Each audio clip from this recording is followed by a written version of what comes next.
সুবহানাল্লাযী আসরা বিআবদিহি লাইলাম মিনাল মাসজিদিল হারাম ইলাল মাসজিদিল আকসা। এখানে প্রথম সফরটা হলো মসজিদে হারাম থেকে মসজিদে আকসা। এই মসজিদে হারাম থেকে মসজিদে আকসা পর্যন্ত প্রথম সফর ছিল। মসজিদে আকসা থেকে প্রথম আসমান, দ্বিতীয় আসমান, তৃতীয় আসমান, চতুর্থ, ষষ্ঠ, সপ্তম আসমান সিদরাতুল মুনতাহা একটা সফর ছিল। সেখান থেকে আরশে আজিম পর্যন্ত আরেকটা সফর ছিল। একটু জোরে জবান খুলে বলা যাবে না আল্লাহু আকবার।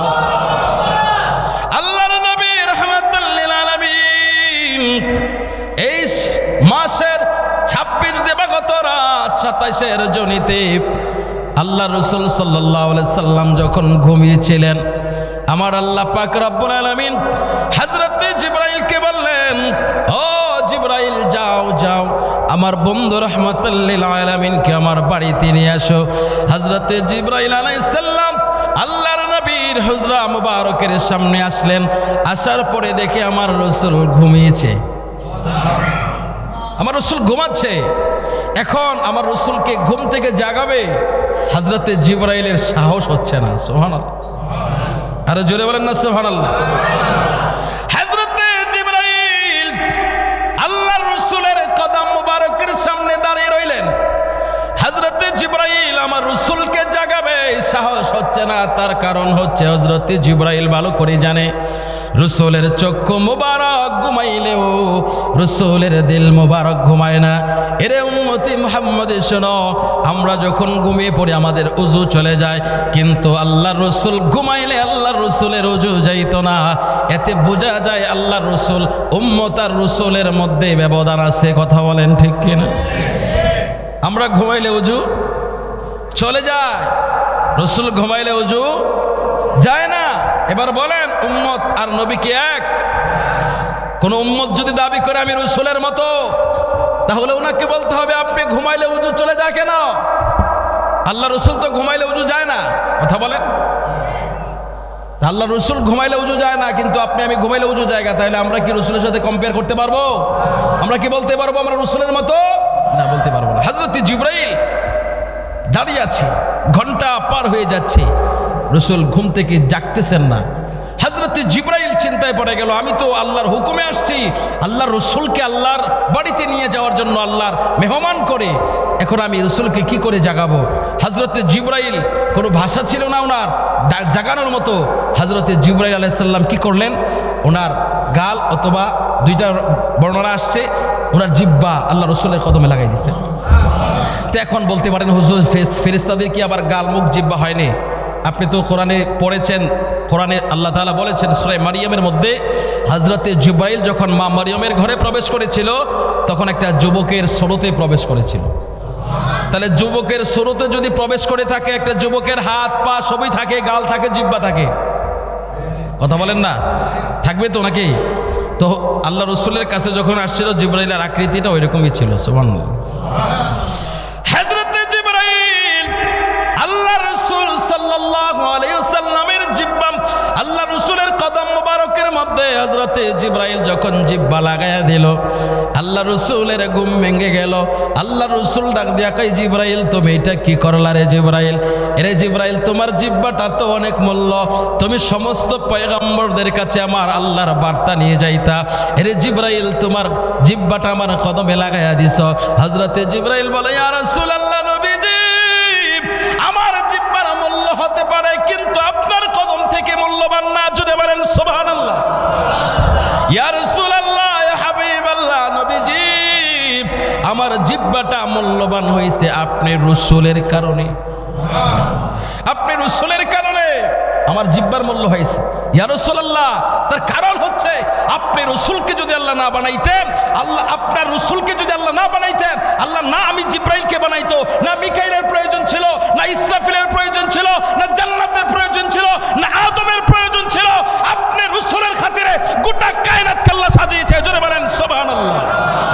এই জন্য আমরা বলি, আল্লাহ দুনিয়া বানালেন নবীকে চিনাতে, আল্লাহ কোরআন পাঠালেন বানালেন নবীর শান বোঝাতে। গুনাহ হবে না, বলেন সবাই। আল্লাহ দুনিয়া বানালেন নবীকে চিনাতে, আল্লাহ কোরআন পাঠালেন নবীর শান বোঝাতে। জান্নাতের পাতায় পাতায় লতায় লতায় নবীর নাম, আর সে আল্লাহ নামের পাশে নূর নবীজির মনোগ্রাম। আল্লাহ হাশর সাজাবেন নবীকে চিনাতে, আল্লাহ মিজান টানাবেন নবীর শান বোঝাতে। আল্লাহ দুনিয়া বানালেন নবীকে চিনাতে, আল্লাহ কোরআন পাঠালেন নবীর শান বোঝাতে। একটু মহব্বতের আওয়াজ দিয়ে বলা যাবে নি ইয়া রাসূলুল্লাহ।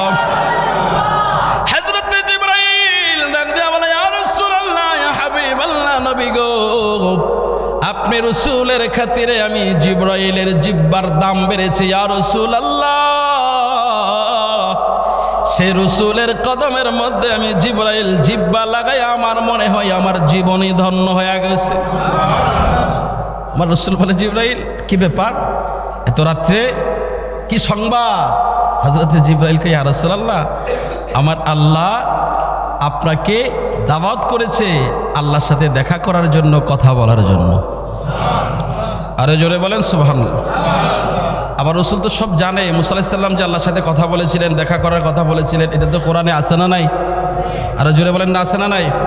আল্লাহ কোরআনের মধ্যে বলেন, ওয়ালাম্মা জাআ মূসা লিমিকাতিনা ওয়া কাল্লামাহু রাব্বুহু ক্বালা রাব্বি আরিনি আনজুর ইলাইক ক্বালা লান তারানি ওয়ালাকিন ইনজুর ইলাল জাবালি ফাইন ইসতাকাররা মাকানাহু ফাসাউফা তারানি ফালাম্মা তাজাল্লা রাব্বুহু লিল জাবালি জাআলাহু দাক্কান ওয়া খাররা মূসা সাইকা। একটু জবান খুলে বলা যাবে না আল্লাহু আকবার। হযরতে জলিলুল কদর পয়গম্বর মূসা আমার আল্লাহর সাথে প্রতিদিন কথা বলে, আমার আল্লাহর সাথে প্রতিদিন কথা বলে। হযরতে মূসা আলাইহিস সালাম 1 2 3 না, আল্লাহকে 1000 প্রশ্ন না করলে তার শান্তি লাগতো না। জোরে বলেন সুবহানাল্লাহ। আমার আল্লাহ কয়, মূসা তুমি সমস্ত কথাই আমারে জিগাও। হযরতে মূসা কয়, আল্লাহ আমি কি করব, আপনার সাথে কথা বললে যে আমার ভালো লাগে, আপনার সাথে কথা বলতে আমার ভালো লাগে, এই জন্য আমি সব কথাই জিগাই। সুবহানাল্লাহ বলেন। আমার আল্লাহ কয় যে, মূসা তুমি সমস্ত কথাই আমারে জিজ্ঞাসা করো। বলে, আল্লাহ যত জিজ্ঞাসা করি ততই ভালো লাগে আমার কাছে।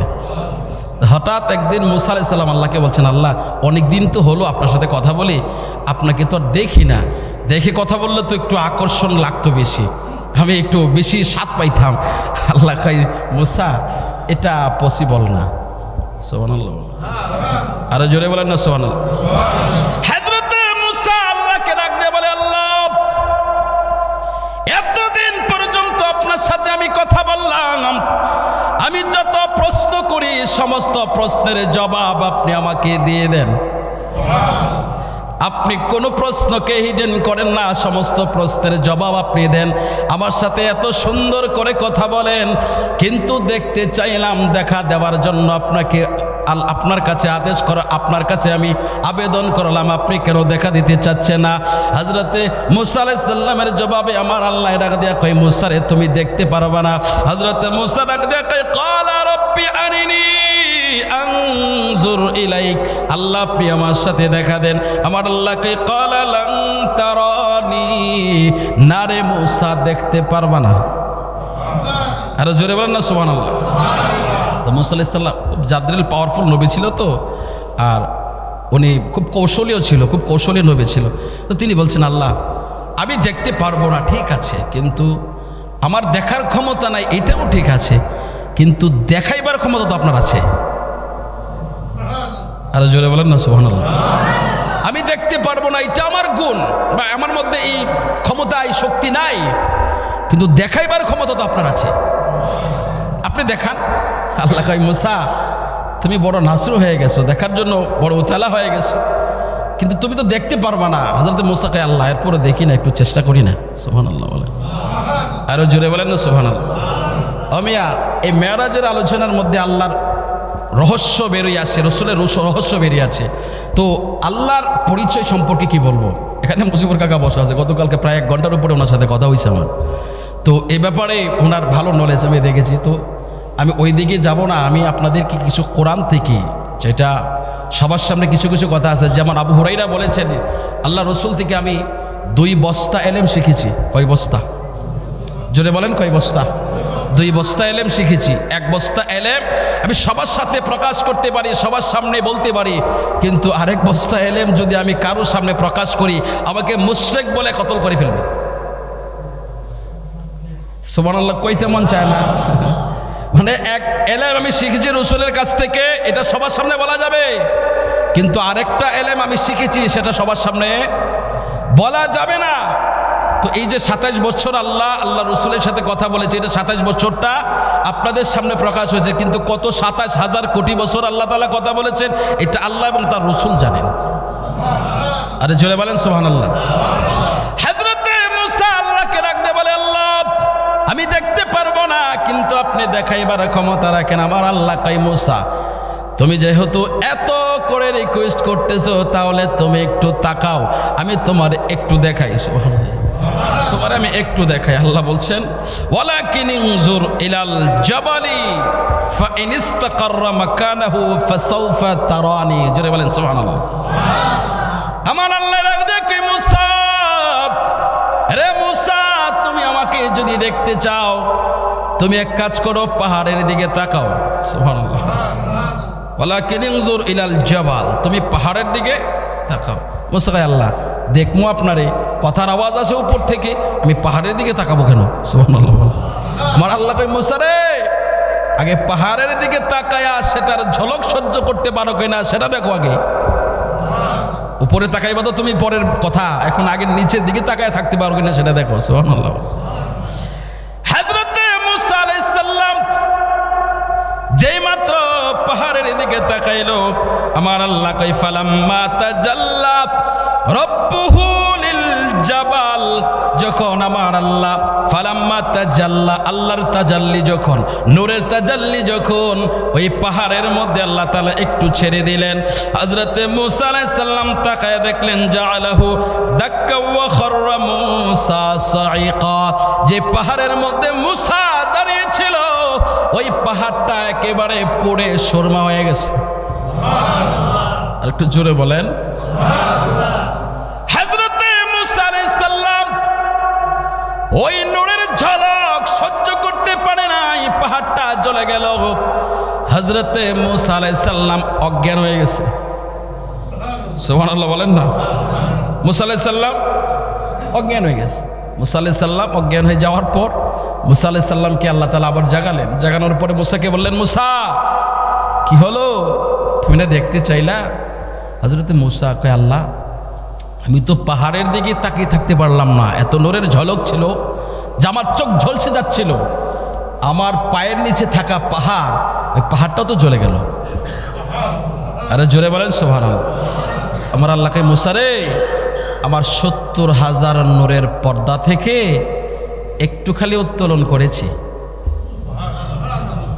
না আসতে বলেন, আমার 70,000 নূরের পর্দা থেকে একটু উত্তোলন করেছে মুসা, সেই ঝলক তুমি সহ্য করতে পারো নাই। এবার আপনি আন্দাজ করেন আল্লাহ রাসূল আল্লাহর সাথে দিদার করেছেন, মেরাজ করেছেন, আল্লাহর নিকটে, এতটা নিকটে ছিল, একটা তীর ধনুক যতটা নিকটে থাকে আল্লাহর এতটা নিকটে বসে আল্লাহ রাসূল কথা বলেছেন। যদি আল্লাহ রাসূল মাটির হতেন তাহলে পাহাড়ের মতো জ্বলছে যাইতো। কথা বলেন ঠিক কিনা? তাহলে এতে কি প্রমাণিত হয়? এতে প্রমাণিত হয় যে আল্লাহ রাসূল আল্লাহর নূর ছিলেন। আল্লাহর নূর না হলে ওই নূরের তাজাল্লি সহ্য করার মতো ক্ষমতা ছিল না, পাহাড় জ্বলছে গেল। আচ্ছা এই কথা কি কেউ অস্বীকার করতে পারবে? কাবা কাউসাইন, আল্লাহর সাথে যে আল্লাহ রাসূল কথা বলেছেন একেবারে নিকটে, একেবারে নিকটে ছিল। কতটা নিকটে ছিল? একটা তীর আর ধনুক, মানে তীর যদি আপনি টান দেন কতটুকু দূর যাবে? সর্বোচ্চ এতটুকু। এতটুকু কাছাকাছি ছিল। সুবহানাল্লাহ, আরে জোরে বলেন না সুবহানাল্লাহ। তাহলে এতটুকু কাছাকাছি ছিল, আল্লাহ রসুল আল্লাহর সাথে দেখা করেছে, কথা বলেছে, তাহলে জ্বলে যাইতো না? কি বলেন? মাটি হলে তো জ্বলতো নাকি? তাহলে কি প্রমাণিত, কি হলো, কি প্রমাণ হলো? আল্লাহ রসুল আল্লাহর নূর ছিলেন, যার কারণে আল্লাহ রসুল জ্বলে নাই। সুবহানাল্লাহ বলেন। আর একটু সামনে আগে বাড়ি, তাহলে আরো পরিষ্কার বুঝতে পারবেন।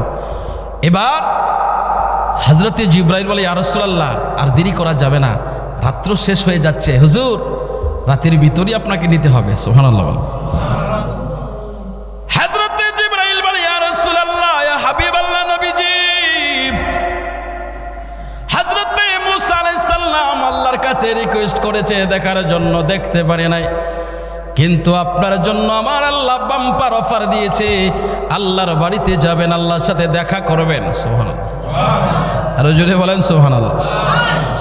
হযরতে জিবরাইল কয়, ইয়া রাসূলুল্লাহ, ইয়া হাবিবাল্লাহ, নবীজি, আপনার দিদারে যাবার জন্য আমার আল্লাহ স্পেশাল বাহন পাঠাইছে, যার নাম হলো বুরাক।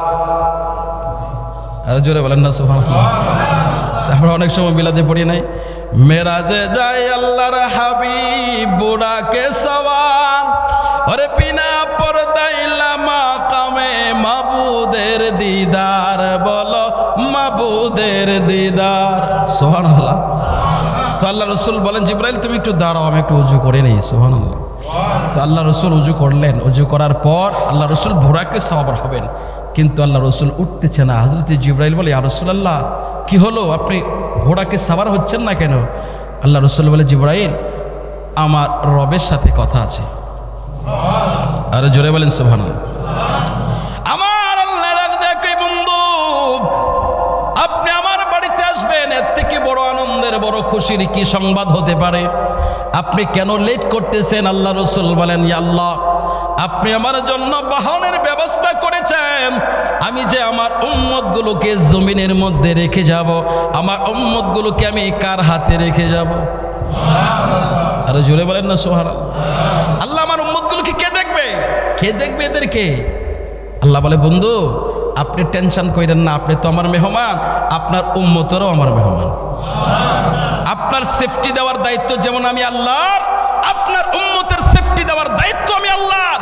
আপনি যতক্ষণ আমার বাড়িতে থাকবেন, আমি কুদরতি নজরে আপনার উম্মতকে রেখে দেব। জোরে বলেন সুবহানাল্লাহ। এমন একটা পজিশনে রেখে দেব আপনার উম্মত, যতক্ষণ আপনি আমার কাছে থাকবেন, এই সময়ের ভিতর একটা গুনাহ আপনার উম্মতের আমলনামায় লেখা হবে না। আসতে বললেন সুবহানাল্লাহ। আন্দাজ করতে পারছেন? যতদিন আপনি আমার কাছে থাকবেন, যতক্ষণ থাকবেন, এর ভিতরে একটা গুনাহ আপনার উম্মতের জন্য লেখা হবে না। যার বাস্তব প্রমাণ হলো আল্লাহ রসুল মেরাজ থেকে 27 বছর পর যখন ফিরলেন, আল্লাহ রসুলের ওযুর পানি তখনও গড়াচ্ছে। সব কিছু আল্লাহ স্টপ করে দিলেন, স্তব্ধ করে দিলেন, নীরব করে দিলেন, গুনাহ করা বন্ধ। কারণ আমার রসুল চাই যে আমি আমার রসুলের উম্মতের দায়িত্ব নিই। সুবহানাল্লাহ। আর জোরে বলেন সুবহানাল্লাহ। এই জন্য আমরা বলি, গেলে হে বুঝবি মদিনাটা আসলে জান্নাত, বলো না গেলে হে বুঝবি মদিনাটা আসলে। ওরে আজও কেন বিলম্ব বনে দয়াল নবীর জিয়ারত, গেলে হে বুঝবি মদিনাটা আসলে জান্নাত, বলো না গেলে হে বুঝবি মদিনাটা। আল্লাহ পাকের নিজের নূরে বানায়াছে তার বন্ধুরে, বানায়াছে তার বন্ধুরে। ওরে দয়াল নবীর আশিকেরা, দয়াল নবীর আশিকেরা, আল্লাহর আমানত, গেলে বুঝবি মদিনাটা আসলে জান্নাত, বলো না গেলে বুঝবি মদিনাটা আসলে জান্নাত। ডাইন হাতটা উঁচু করে মুহাব্বতের আওয়াজে বলেন, ইয়া রাসূলুল্লাহ। আল্লাহর নবীর আশিকেরা কার আমানত? আল্লাহর আমানত। সুবহানাল্লাহ বলেন। বন্ধু আপনি টেনশন করেন না, আমি সব কিছু স্টপ করে দিব। আপনার উম্মতেরা একটা গুনাহ করবে না, একটা গুনাহ তাদের আমল নামায় লেখা হবে না। আপনি চিন্তা করেন না, উঠে পড়েন। এবার আল্লাহ রাসূল বলেন, আল্লাহ আপনি এটা তো করলেন, আমার উম্মতকে গুনাহ থেকে বাঁচিয়ে দিলেন, কিন্তু আমার উম্মত, আমি যে বোরাকে সওয়ার হলাম, আমার উম্মতের যদি মনে আকাঙ্ক্ষা জাগে, ইচ্ছে জাগে যে আমার রসুল যে বাহনে উঠছে ওই বাহনটা জানি কেমন, ওই বাহনে যদি চড়তে পারতাম, আল্লাহ তখন ওয়াদা দিলেন, কমিটমেন্ট করলেন। আল্লাহ বললেন, বন্ধু আপনি টেনশন করেন না, একটা বোরাক না, আমি জান্নাতের ভিতরে 1000 কোটি বোরাক বানিয়ে রেখেছি, আপনার উম্মতেরকে ওই বোরাকের উপরে সওয়ার করে আমি জান্নাতে দিয়ে দিব। জোরে বলেন সুবহানাল্লাহ। তো সে রসুলের প্রশংসা করতে আপনার লজ্জা হয়, সে রসুলের কথা বলতে আপনার লজ্জা হয়।